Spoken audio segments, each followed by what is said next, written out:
Welcome to this episode of 427 Motorsports, and this one is pretty special.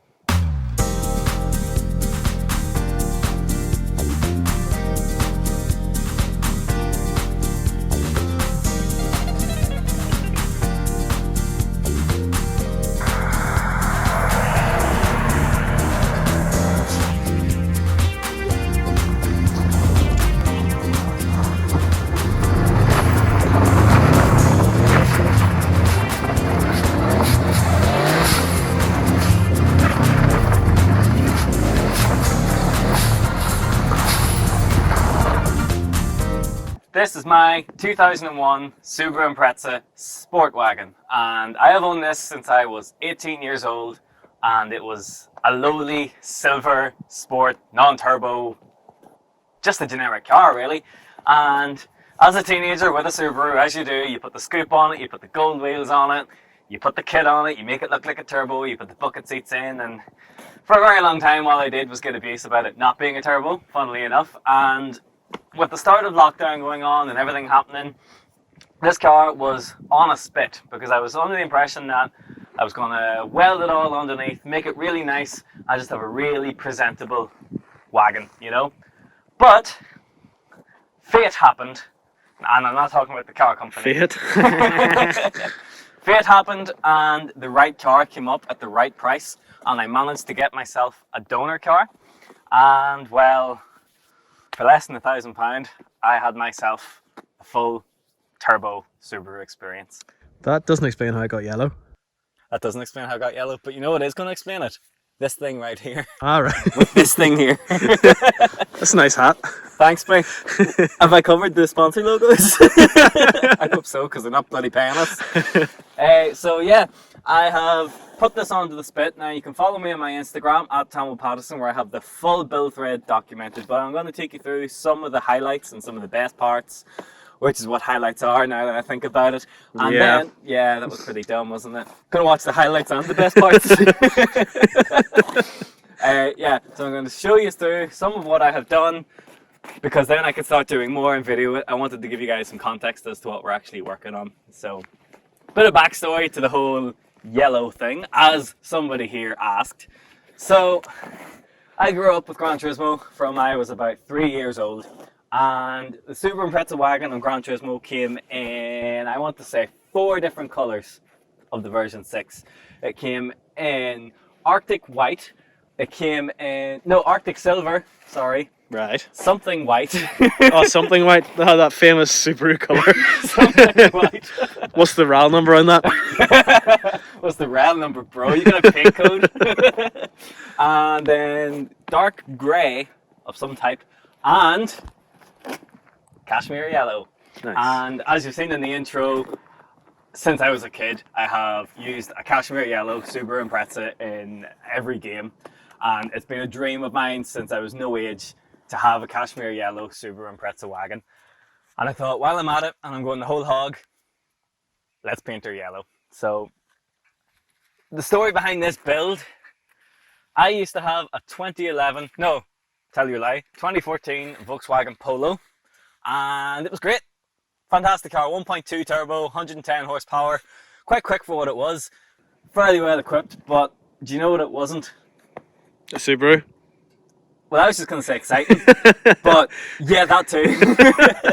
And I sold that Polo, and I dumped every penny that I had from that build into making this. And this is what we are going to call taking a 1990s icon into the 21st century. So we'll start at where you all want to see, really, and we'll pop the hood. Pop the hood. Now, the build is not finished, I would like to point out. So whenever you see things at different colours and stuff, that's because it's not done. Okay. They're to be done for the video. So, this is where the magic happens. And it's really nice and warm right now. That is because we nice. drove Yeah, here, it's, and it's freezing right it now. is So cold it's really here. nice. This is from a version 4 Subaru Impreza Turbo. And basically, it's... what does that mean? What does that mean? What Well, is version 4? you know the way you have in Volkswagens, you have your marks. You have your Mark 1 Golf, your Mark 2 Golf, your Mark 3 Golf. Yeah. In the first generation of Impreza, the versions are basically marks. So Right, okay. you would have your first generation of Impreza, Yeah. which would be this shape, and then you would have 6 marks of that generation. And then you have the second generation Impreza, which is the bug eye. And then did it And have then the marks bulb inside it as well?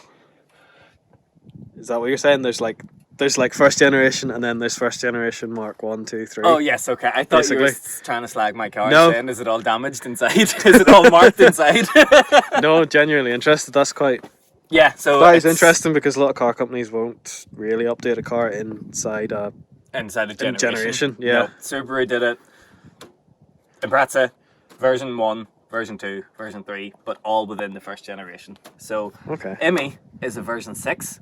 So she's the very last of them. In fact, she's 2001, so she's the same year that the bug eye actually came out. Yeah. So whenever you type 2001 Impreza in, normally you just get the bug eye, which is really annoying. So it's actually quite convenient for me to have all the parts from a 98, because it's definitely a 98. Yeah. So, yes, this is from a version 4. Now, the really annoying thing is, absolutely everything changed between version 4 and version 6.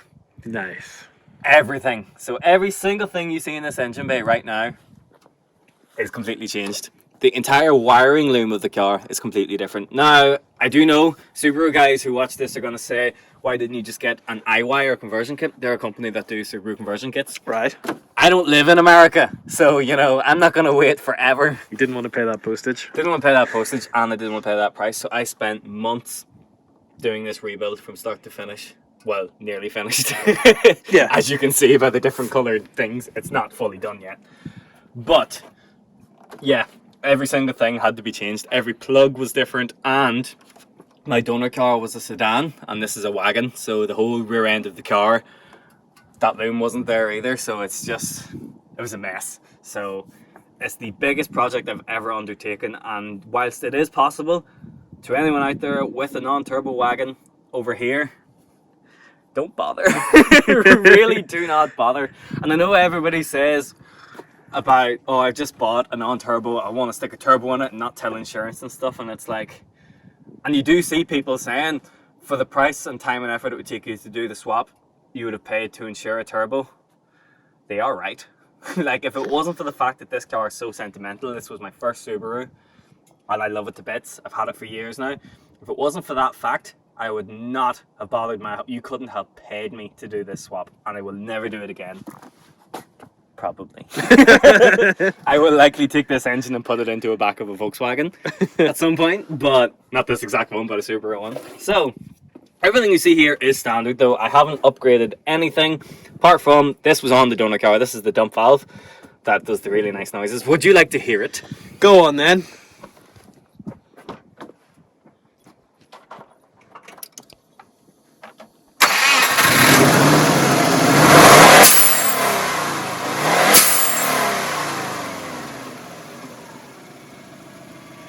Having that? Hooligan. Hooligan, yeah. Oh, hooligan! And as you can see, starts on the button first time. Oh, on the button. Every time. Boy. I know, I hate that phrase so much, but it just comes naturally. Have you got a starter button? No, but it might fit one at some point for the flex. Yeah, fair enough. I've done that many things to this car now. Like, yes, there is the swap has been done to this, but once you start to get into the interior and the amount of things I've done to it, you'll understand how much work has went into this. So everything here is standard, but everything when possible was new. So rocker cover gaskets, brand new. Timer belt, brand new. All fluids, gearbox oil, rear diff oil, everything brand spanking new. It's all been fully serviced. I wanted this to be like a brand new car when I started to drive it, and with the reliability it has basically been a brand new car. It's been as reliable as my Polo was, believe it or not, which is insane. It's a testament to Subarus. Really it is, because like, I'm not a professional mechanic, as our videos on the channel will show you. And I was able to just put this together, swap everything over, and have a perfectly working car that never lets us down. And it's a testament to Subarus that you don't need to be a genius, but you just really need to apply yourself, at the risk of sounding like Walter White. Apply yourself, Jesse. Yeah, you just need to really be careful with everything and notate everything. My strut brace, this is from a Type R. Oh yeah. Which is way fancier than what I actually have, and it's really poorly painted and filthy. But it's got the STI sticker, so you know. You got an STI. Yeah, boy, it's the only STI I'm ever going to tell anyone about. So, yes, that is the engine bay. As it is just bog standard, there's really not a lot to tell you, but compared to a standard 110 horsepower Impreza, this is night and day. It's the fastest thing I've ever owned anyway, so. Nice. Right, so obviously, of course, you can't start adding this much power to something without then upgrading everything else, such as the wheels. Well, not the wheels, but the suspension. And the colour. What? And the colour. Did you stop going on with the colour? Right, I'll go on about the colour then. Right, so, the colour. Subaru Cashmere Yellow 74F. Now, in some places, it's also known as Chase Yellow or Sports Yellow, but I don't really like those names, and Gran Turismo didn't call it either of those, so I stick with Cashmere Yellow. In different lights, it's like a completely different colour. Sometimes it's really dark yellow, sometimes it's really bright yellow. Yet it's not pearlescent or anything, it's just a gloss colour, but for some reason, it's... Well, as some people like to say, it came faded from the factory, and to those people I say, the same people probably like BMW Dakar Yellow, which is basically the same bloody thing. Guarantee it. But anyway, now I didn't paint it. I did the bodywork, which I'm not even proud of. Don't even look at it. But we got our good friend Mark Donnelly in... I don't know if he wants us to tell you where he is, but... But he's your good friend anyway. Yeah, he's our mate. He painted it for me, and the paintwork on it is fantastic. Like, I mean, real top notch. But the bodywork does let it down. So I'm going to send it back to him and get the rear arches redone. Now, there's no rust on them whatsoever, but the filler work where it has been welded on and tried to filler over it to make it a bit prettier is just shocking. So, and as you can see, it's not finished. I told him not to do the door shuts and things because I didn't know how much longer it was going to take me to actually finish the car, and at the time we thought the world would go back to normal in a month or two, and it didn't. So that still needs to be done, but it will be done, and we'll probably do that in a future video or something. So now that you've had your satisfaction with the colour being talked about, Mr. Man, we'll go on to the interesting to me stuff. So again, as I was saying, you can't put this much power into something without upgrading the brakes and suspension to suit. And thankfully, because I got myself a donor car, I just swapped literally everything over. So the struts, subframes, everything really. It's been converted to discs on the back. And thankfully, the previous owner had actually upgraded the front brakes to Subaru 4-pots from 2-pots. The 4-pots are the ones that say Subaru on them, and that's not a cheap upgrade. So I was very glad of that. And it stops on a dime. It stops better than that Polo that I had, which is saying something because it was discs all round and meant to be sporty, but this eats it off the road. What else have we got? Yes, the wheels need to be refurbished. I haven't done that yet. I've had these wheels for Oh, they came on. 5 years now. Yeah, these were on. They were on the original car. Immy. Yeah. So they were crudely painted gold in a shed in a day 5 years ago because I wanted gold wheels on the Subaru, because of course I did. So they need to be fully refurbished. But as you can see, this car is really dirty right now, and that is because it's a daily driver. This hasn't been put into a shed to be molested by its owner each night because he loves it so much. This car is taken out, driven hard, and put away wet. That's why I didn't bother cleaning it for this part of the video. I've cleaned it for the artsy shots you're going to see, but this shot is this car how it should be. Driven every day, regardless of fuel costs or whatever, and it's been the most reliable thing I've ever owned, to be honest, apart from the Mercedes, but it had to be scrapped, so that doesn't really count. Not that Mercedes, but the Yeah, other. not that Mercedes. Which you also owned. Which I also owned. That was a great car, and still is. Yeah. Please don't try and get money back. So we'll come to the back now. As you can see, it looks kind of racy, but I didn't actually do anything. Please watch the iPad on this lower corner. Looks kind of racy, but I didn't actually do anything. Now, because this is a sport, or was originally a sport. It's not even altogether. Unreal, hi. Welcome to Ireland. It's unreal. So, yes, so the sport is to the RRX what the R-Line is to the R. So the only thing I've actually had to put on it is this top wing. Now this is from a WRX STI wagon. It's a replica, but don't say anything. It's £500 cheaper to buy a replica one. Enough said. Yeah, fair enough. So, and it looks the part. And this one here doesn't actually do anything. No, it doesn't. It can't. It looks good, but a friend of mine who goes to university and has like a PhD in like fancy things like aeromatics, aerodynamics. Yeah, that one. Yeah, he sent me a message saying this car's class, but you do know that second spoiler does absolutely nothing. I was like, yeah, I know, but doesn't it look good? I've seen the ones without the rear spoiler, and it doesn't look right. And imagine having this big boy and then nothing there. It would just be. Ugh. So yes, the top wing is the only thing that I have changed, and now. The best part, personally, to me at the back is because it was the best surprise, really, is the exhaust. Now, the exhaust is from a 2005 Subaru Impreza ProDrive, which means it's a genuine ProDrive exhaust, boy, which meant I could put a ProDrive badge on it. Now, the original exhaust I had was huge. Like, it was about that size. You could fit your fist through it. It was like a girl from Kutztown.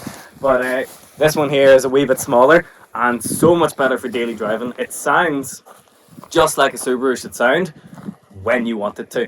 When you're under load, it sounds incredible, but when you're just driving about normally, you can barely hear it at all, which is exactly what I want. In fact, I've had people, I pulled into a car park and people would say to me like, did you take the Impreza? I didn't hear it. And I'm like, yes, you're right, you didn't, because you shouldn't. Because it's just on the, well, there's a fire. Either that or somebody's just fired up a D-turbo. Anyway, yes, so that's the only thing that I've actually done to the back of the car. While we're at the back, I suppose I should talk about driveline as well. Now, again, gearboxes and things like that, you can't give them all this extra power without upgrading everything else. So, straight from the donor car, we have the drive shaft, which I think is actually the same as the Sport. But I wasn't taking any chances. I looked at them and they looked identical, but I just wasn't taking any chances. And I've also changed the rear diff and its drives to suit. So it can take launches for a while. Subaru gearboxes are notorious for braking, so I don't launch it very often. But once or twice I know that I could. Put it that way. So, that's the outside done. Let's have a look at the fun stuff on the inside. Okay. So this really is where the majority of the time has went into this build, and I am nowhere near finished with this part of the car. But welcome to the interior. Now, this looks like a complete car, but at one point, only merely a few months ago, this was completely stripped. Every single nut and bolt had been removed, and every wiring swapped over for the modern one, or the older one, sorry. It's been a long day. So, main changes in here. These gauges, now this came, well no not this, but the donor car came with these gauges and I swapped them over. They don't do anything yet because I couldn't see any wires that he had actually going to them. Apparently they did work, but I don't actually remember them working, so hey ho. I did do a video on how to make custom gauge faces, so feel free to check that out. Here, the best flex, this is a wireless charger. Now I have cut out the center console piece I have placed in a wireless charger and wired it to a USB, a hidden one in behind the dash, which means that you come into the car, you throw your phone down and it's automatically on charge. You don't lose a USB port. Modern cars have that. I wanted it too. Basically what I did was look through brochures of modern cars and see what features do they come with and how can I replicate them for much cheaper on my 90s car. So, wireless charger for a start. Infotainment, I 3D printed this base, which can be moved to make it easier to get in and out, and left a hole and wired in a permanent iPhone charger. Now, what goes in here is my iPad, and my iPad is my radio for the car. Now, the way this works is I'll do a full video breakdown of it, but basically, amplifier in the boot, RCA splitter, all the way up, comes out here, plugs into a Bluetooth receiver, which means that my car is essentially a mobile boombox. So as soon as you turn the ignition on, the amp turns on, the Bluetooth turns on, the iPad automatically connects to it, and you're ready to go.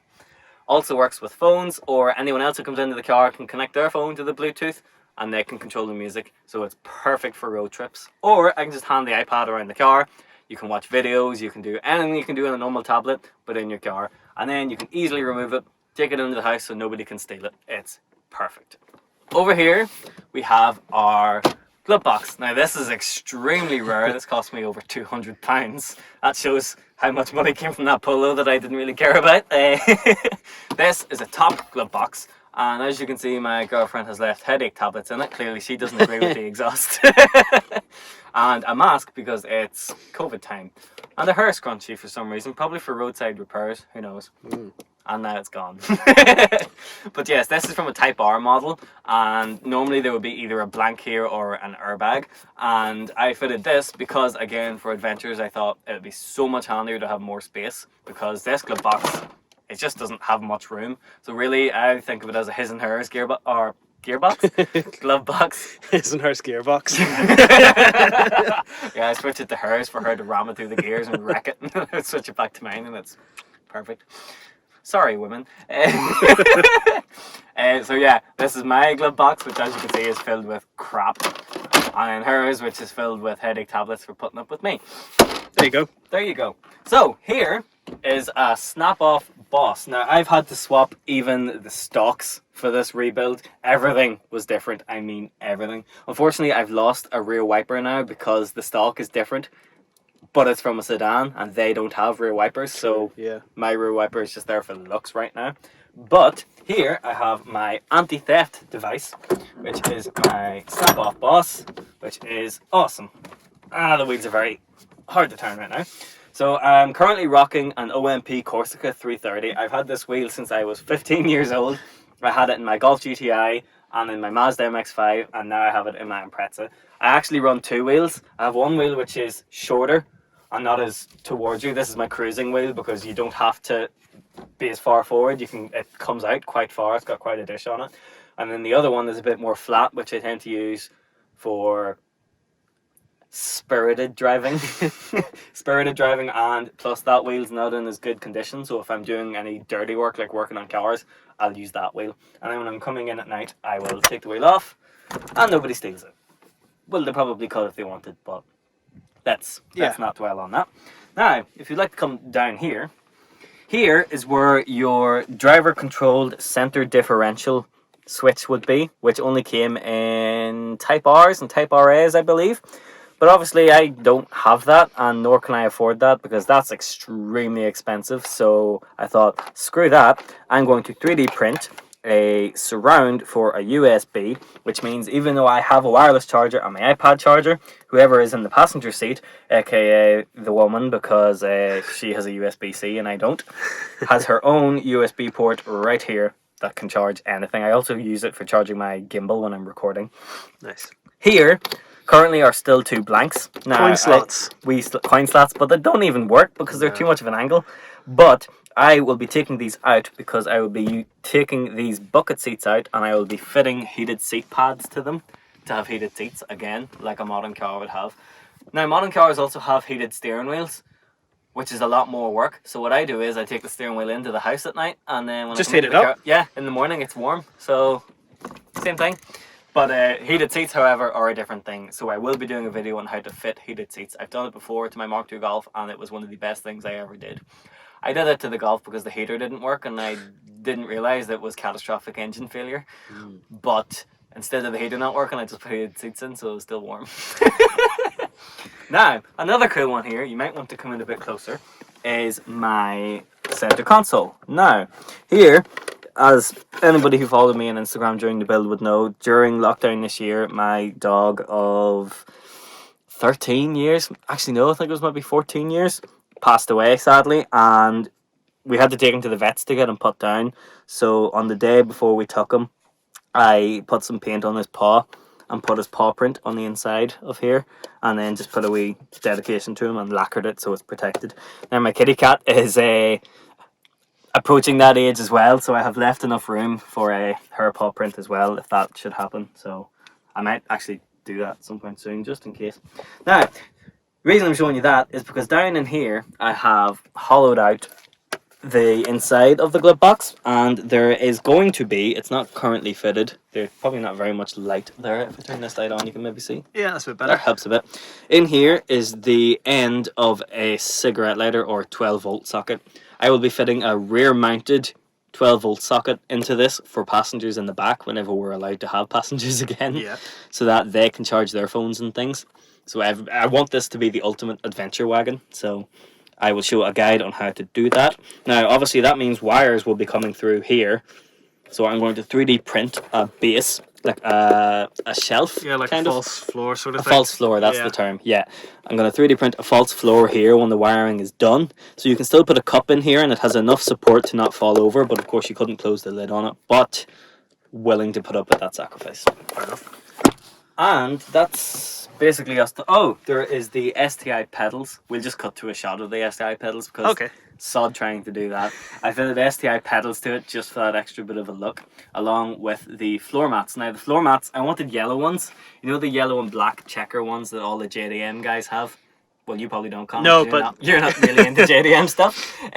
But well, yes. I wanted those, and they're very hard to get. And I also realised this is a daily. This is not a show queen, so it's going to get dirty. So I managed to find rubber floor mats, but with the yellow outline on them. So it's a bit of both. Yeah. It has the yellow, but it's not too much yellow. Yeah. And then I can take them out and pressure wash them, and they're sparkling clean, which is more what I wanted, especially for this time of year. So the lastly thing here is the fire extinguisher, because realistically I think any car that you've worked on yourself should have a fire extinguisher in it. A vote of confidence. You just don't know. And I would rather get out and put the fire out than lose my baby. That's true, yeah. I'd probably keep a fire extinguisher and everything if I was bothered to. Wow, nice. So that is basically up here done. Now I will be doing a lot more here. I'm going to be doing the headcloth in a custom style with LED lighting for mood lighting. I'll do a video on how to do that when it comes to it. And I have many, many more plans, and I'll be continually updating this. Put it this way, as long as car manufacturers keep adding new features to cars, I'm going to keep trying to add them to this. So, thank you very much for watching the very long awaited Immy update video. A lot of my Instagram followers have been saying, when are you finally going to do a video telling us about that? Even though they've spent the last few months watching me do it anyway, so they know exactly what's going to be in the video, but hey ho, it's done now. So be sure to subscribe to see everything we do to this thing and try and make it the best modern daily that we can. I've been Tamil Patterson, and thank you to Connor Hughes for recording and putting up with me talking for so long. And be sure to check us out on everything at 427 Motorsports, and we'll see you in the next one. Good luck.